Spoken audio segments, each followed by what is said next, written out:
Halo, assalamualaikum warahmatullahi wabarakatuh. Sekarang kita bertemu lagi dengan Lisa. Apakah masih ingat kita kemarin sudah membahas apa saja? Saya harap sebelumnya kalian berada dalam keadaan yang sehat, dalam keadaan yang bahagia, ya.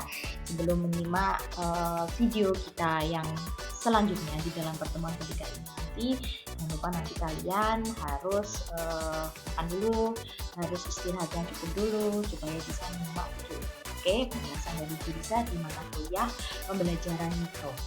Oke, kalau yang kita minggu lalu, apakah ada yang masih ingat kita minggu lalu sudah membahas apa saja? Ya, oke. Minggu lalu kita sudah membahas mengenai konsepsi micro teaching, sudah membahas mengenai perbedaan ya makro teaching dan micro teaching itu apa saja. Kemudian kita juga sudah membahas mengenai tujuan micro teaching dan juga pelaksanaan micro teaching itu sendiri. Ada beberapa tahap dalam pelaksanaan micro teaching harus kita pahami. Ada tahap apa? Kognitif, ya benar. Ada tahap latihan, ya benar, dan juga ada tahap balikan. Saya harap kalian kemarin sudah bisa menyimak video dengan bagus dan bisa memahaminya, sehingga kita bisa beralih pada materi kita yang selanjutnya di pertemuan ketiga ini. Nah, di pertemuan yang ketiga ini kita akan membahas mengenai siklus micro teaching dan juga manfaat micro teaching. Kalau kemarin kita sudah membahas yang konsepsi, perbedaan, dan juga mengenai pelaksanaan, pertemuan ketiga kali ini kita akan membahas mengenai siklus micro teaching dan manfaat micro teaching. Nah, ini ada quote. This is a quote. Words full of wisdom that someone important say and can make the reader get inspired. Bagus sekali ya quote-nya. Oke, sebelum kita masuk kepada bahasan kita mengenai siklus micro teaching dan juga manfaat micro teaching, maka kalian sebagai seorang calon guru, kalian harus tahu beberapa hal, yaitu adalah mengenai tujuan pembelajaran, mengenai materi pembelajaran, kegiatan pembelajaran, dan juga evaluasi pembelajaran. Tujuan pembelajaran berarti adalah mengenai kompetensi apa yang harus dicapai oleh siswa ketika kita menyampaikan materi, ya. Kalau di dalam SMA biasanya kita pedomannya adalah di kurikulum 2013. Jadi kurikulum 2013 ini dijadikan patokan, dijadikan acuan mengenai kemampuan apa saja sih yang harus dikuasai oleh siswa, mulai dari kelas 10, kelas 11, kelas 12 di mata pelajaran ekonomi. Jadi tidak hanya dari sisi kognitifnya saja, tetapi ada yang namanya perubahan baik dari pengetahuan, baik dari keterampilan, baik dari sikap. Ya, jadi nanti akan ada, makanya ada di KD itu ada KI ya, KI itu ada KI 1, 2, 3, 4. Biasanya yang dijelaskan di kognitifnya adalah KI 3. Terus untuk sikapnya, keterampilan itu ada KI 4. Nah, itu biasanya akan disampaikan. Kemudian ada materi pembelajaran. Materi pembelajaran ini sudah kalian pelajari kemarin di pengembangan bahan ajar dan di strategi pembelajaran. Jadi bagaimana menyusun materi yang baik, bagaimana nanti kalian mengorganisasikan materinya, strategi pengorganisasian masih ingat, harus tahu ada sequence-nya, harus tahu ada sintesisnya, supaya apa? Supaya cocok dengan tujuan pembelajaran yang ingin dicapai tadi. Jadi tujuannya apa, maka materi yang harus disampaikan itu apa gitu. Kemudian ada kegiatan pembelajaran. Kegiatan pembelajaran ini kemarin juga kalian sudah melaksanakan atau membuat perkuliahannya, yaitu ada di perencanaan pembelajaran, dan juga ada sekarang ini yaitu adalah di mata kuliah ini tadi pembelajaran mikro atau micro teaching. Biasanya nanti fokusnya adalah aktivitas siswa yang terjadi itu apa saja, baik tidak hanya siswa sih, bisa dari siswa dengan siswa dengan guru, gitu nanti. Kemudian ada evaluasi. Jadi evaluasi pembelajaran ini nanti tidak hanya di akhir saja yang namanya evaluasi, tapi bisa di awal dan juga bisa di tengah-tengah. Nah, ini tadi keempat-empatnya ini sudah kalian tempuh semua mata kuliahnya untuk membahas mengenai 4 hal. Yang terakhir sekarang adalah yang produksi, gitu ya.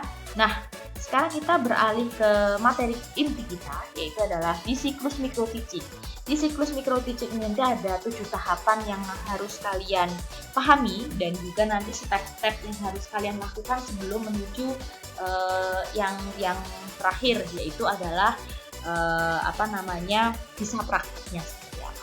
Untuk mengetahui bahwa yang namanya siklus micro teaching itu nanti yang pertama adalah kalian harus tahu dulu teorinya.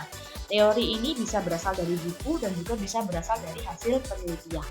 Nah, kalian harus baca materinya dari beberapa referensi dan juga hasil penelitian apakah pelaksanaan micro teaching ini bisa meningkatkan kemampuan keterampilan mahasiswa. Kemudian yang kedua adalah dari melihat dan mendiskusikan model. Melihat dan mendiskusikan model ini bisa kalian lakukan dengan kita misalkan kalau ada teman kalian yang praktek atau kalian bisa melihatnya dan juga kalian bisa melihat modelnya itu dari video yang ada. Video yang ada ini bisa kalian lihat di YouTube ya. Di YouTube itu banyak sekali video micro teaching yang sudah dilaksanakan oleh orang lain yang itu bisa kita lihat dan kita bisa mendiskusikan apa saja yang sudah dipraktekkan. Oh ternyata ini yang dipraktekkan adalah keterampilan membuka. Kemudian dari yang keterampilan membuka itu tadi apa saja ya yang harus kita lihat, keterampilan yang muncul apa saja. Terus kemudian di siklus yang ketiga adalah mengenai pemahaman tentang pentingnya latihan diterapkan dalam bidang studi. Nah, ini nanti setelah kita mengamati keterampilan mengajar mulai dari yang awal keterampilan membuka, menjelaskan, bertanya dan sebagainya. Mungkin setelah itu kita tahu bahwa oh ternyata ini penting loh diterapkan gitu ya. Bahwa latihan ini harus diterapkan oleh seorang calon guru maupun guru itu sendiri. Kemudian siklus yang keempat tahapannya adalah diimplementasi dalam micro teaching. Nah, setelah nanti kalian mempelajari di awal tadi ya, baik secara teoritis, dari penelitian, dari pengamatan. Nah, akhirnya apa? Akhirnya kita nanti harus ada yang tampil. Maka dari itu salah satu tugas dari kalian adalah tampil untuk mempraktikkan keterampilan dasar mengajar. Sedangkan teman-temannya yang lain itu nanti harus mengamati sebagai observer atas penampilan dari praktikan itu tadi ya. Jadi nanti ada salah satu yang praktek, kemudian nanti yang lainnya mengamati mengenai keterampilan apa saja yang dipraktekkan, sudah tepat atau belum. Nah, tadi balikan melalui pembahasan rekaman mengajar. Ketika nanti, makanya mungkin nanti sebagai tugasnya di sini nanti ketika kalian ngajar harus direkam, ya kan? Harus direkam. Nah, rekaman itu tadi itu bisa dijadikan sebuah evaluasi bagi diri kalian. Apa saja sih ketika kalian ngajar tadi komponen-komponennya apakah sudah lengkap, apakah ada yang kurang, apa saja yang harus diperbaiki. Itu tadi. Yang kelima, balikan melalui pembahasan rekaman mengajar. Kemudian yang keenam adalah melakukan latihan micro teaching ulang jika diperlukan. Setelah dievaluasi apa saja keterampilan yang ternyata ada yang miss atau ada yang tidak lengkap tadi, mungkin karena gugup, mungkin karena lupa dan sebagainya, maka sebenarnya micro teaching tadi bisa diulang kalau diperlukan. Kemudian yang terakhir adalah menggunakan keterampilan dalam praktik mengajar. Nah, kalian ini nanti akan benar-benar mengajar di kelas yang sesungguhnya. Itu nanti insya Allah adalah di semester depan ketika kalian PPL. Jadi masih hangat gitu ya ketika semester ini kalian praktek dengan teman-teman, maka nanti di semester berikutnya kalian langsung praktek dengan siswanya. Nah, bahasan berikutnya adalah mengenai manfaat micro teaching. Jadi untuk yang siklus micro teaching tadi sih, saya harap kalian sudah memang benar-benar siap. Kalian tidak hanya mendengarkan penjelasan dari guru saja, tetapi kalian juga mencari sebanyak-banyaknya referensi yang ada, kalian melihat YouTube dan sebagainya. Silahkan kalian gali informasi sebanyak-banyaknya untuk membekali kalian memahami mengenai keterampilan dasar mengajar dan juga pelaksanaan micro teaching itu sendiri. Nah, berikutnya adalah mengenai manfaat micro teaching. Manfaat micro teaching itu ada 7 ya. Yang pertama adalah menimbulkan, mengembangkan, dan membina keterampilan-keterampilan tertentu dalam guru dan mengajar. Saya rasa cukup jelas ini. Kemudian keterampilan mengajar yang esensial secara terkontrol dapat dilakukan, balikan yang cepat dan tepat dapat segera diperoleh, penguasaan komponen keterampilan mengajar lebih baik secara khusus dapat memusatkan pada keterampilan yang objektif, ada pola observasi yang sistematis dan objektif, dan tingginya efisiensi dan efektivitas penggunaan sekolah praktik. Nah, manfaat-manfaat micro teaching ini sebenarnya sih pada dasarnya satu ya, setelah kalian memahami secara kognitif tadi materi-materi mengenai keterampilan dasar mengajar, ada 8 keterampilan ya, nanti akan kalian pelajari mulai minggu depan. Itu nanti kalian sebenarnya bisa mengimprovisasi gitu ya, improvisasi mengenai ternyata karena saya gayanya seperti ini, komponennya yang harus saya sampaikan seperti ini, saya bisa improve keterampilan tadi gitu, sehingga bisa penguasaan atas keterampilan tadi bisa lebih baik. Kemudian pun setelah adanya micro teaching, kalian tahu kekurangan kalian itu apa, kelebihan kalian itu apa, maka bisa memperbaiki kekurangan-kekurangan tadi gitu ya. Kekurangan-kekurangan itu bisa diperbaiki setelah kalian tahu, setelah kalian melaksanakan micro teaching. Kemudian kalian juga, kalau micro teaching sebenarnya sih hanya satu-satu ya, ada yang cuma mempraktekkan keterampilan menjelaskan saja, ada yang cuma mempraktekkan keterampilan bertanya saja, tapi nanti Bu Riza mungkin sedikit modifikasi ya, antara macro teaching dan micro teaching dijadikan satu gitu. Yang penting nanti kalian praktek mengajar.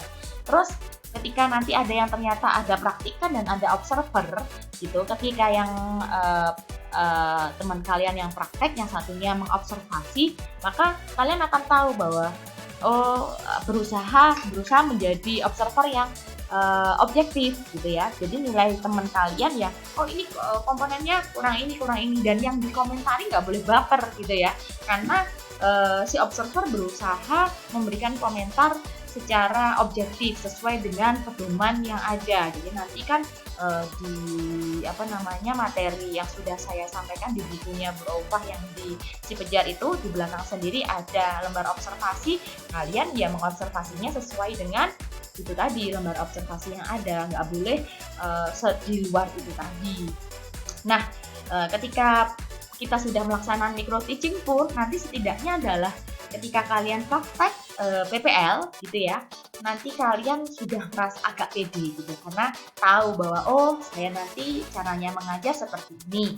Berarti nanti kalau di keterampilan membuka saya harus seperti ini, keterampilan menjelaskan saya harusnya seperti ini, di keterampilan menutup pelajaran ini saja, supaya anak-anak itu tidak bosan, anak-anak excited atau tertarik dan termotivasi atas kegiatan belajar kalian. Nah, kegiatan belajar mengajar yang sudah kalian selenggarakan itu nanti bisa membuat keadaan belajar mengajar itu sangat menyenangkan dan sangat kooperatif antara siswa dengan gurunya gitu ya. Jadi saya harapkan kalian nanti tetap bersemangat, tetap selalu meningkatkan rasa ingin tahu kalian, supaya apa? Supaya ketika nanti kalian benar-benar praktek di kelas bertemu dengan siswa SMA, itu rasanya sudah mengalir begitu saja seperti halnya seorang guru yang profesional. Begitu ya. Mungkin itu saja dalam pertemuan kali ini yang bisa Bu Riza sampaikan. Bu Riza harapkan nanti kita bisa berdiskusi di Cipejar secara lebih lanjut. Bagaimana sih nanti kita mengkondisikan kelas sedemikian rupa sehingga kita bisa enjoy mengajar dan bisa menyampaikan materi sesuai dengan tujuan pembelajaran yang ada. Baik, terima kasih. Mohon maaf apabila ada kata-kata yang kurang sopan atau ada kata-kata yang kurang berkenan. Selamat belajar, selamat menuntut ilmu. Wassalamualaikum warahmatullahi wabarakatuh.